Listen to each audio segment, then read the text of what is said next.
And we take Pro Night. Our athletes, our fighters take Pro Night. It's a great nighttime supplement to help recovery.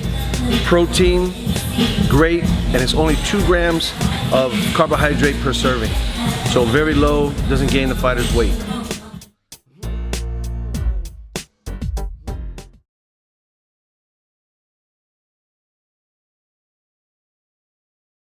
Hey everybody, Marcos Villegas here in Las Vegas, being joined with Danny Jacobs, who faces up against Canelo Alvarez this Saturday at the T-Mobile Arena.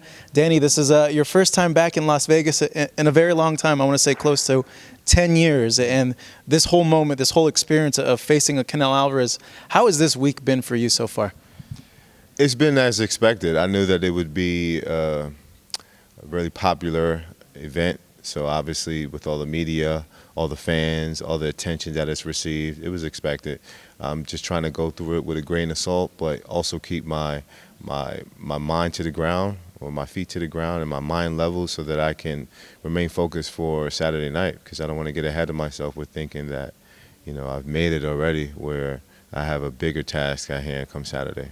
How do you keep the focus? Because I know it's a lot of pull and tug during these media events, a lot of waiting, a lot of interviews to do. It just piles onto you. So how are you able to kind of zen out and focus on the task, the prize that you want to get?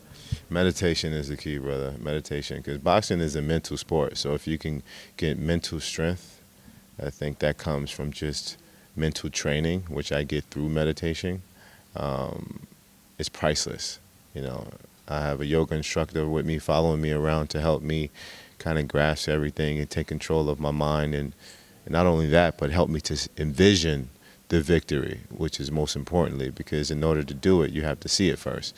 So all these different things that involve mental training, I've been doing, not only just with the physical. So I'm well equipped for Saturday night. You seem very zenned out right now. Does he have you doing the yoga exercises too? Yeah, I'm just super chill right now, yeah. Super chill. On a final note, Danny, when you look at Canelo Alvarez, I read a few interviews that you did. You feel that you can take advantage of the body, and he has trouble with the footwork. But in an interview that you did with us a few months back, after the Canelo-Golovkin fight, the second one, our guys went up to you and said, hey, what happens if you fight Canelo? And you told us, I'm going to knock him out.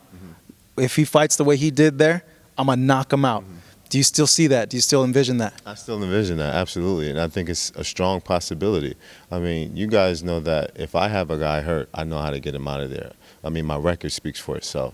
So I know how to go in there and get the job done. But Canelo Alvarez deserves respect, because he's a champion, and he, you know, his offensive onslaught is through the roof. You know, I've always admitted that. But I've also just think I'm the better fighter, and I can be better that night if I use my best attributes. I'm not going to go in there looking for the knockout. See, that's the difference.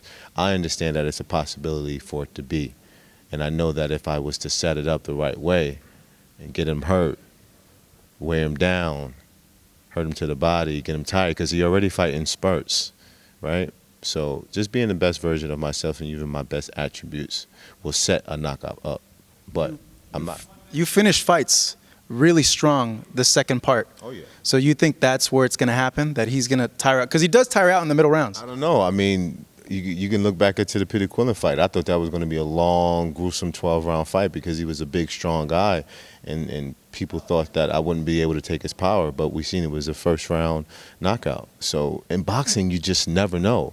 But I envision all of these different things and different scenarios on how I can be victorious. Although by the end of the night, I do know that I will be victorious. It is also a chance to come full circle, because the last time you were here was the Prerog fight, and you could go ahead and exercise that ghost, achieve your goal, and it's like a ribbon on top of the story that is Daniel Jacobs. Well, I mean, it's just been my goal just to become victorious and be proved to be the best middleweight in the world regardless. I'm not here to, you know, kind of X out my past, because my past is what makes me who I am today. So I embrace all of the trials and tribulations that I've gone through, including the last time I was in Vegas. That it's not going to change the way I perform. It's not going to be the back of my mind.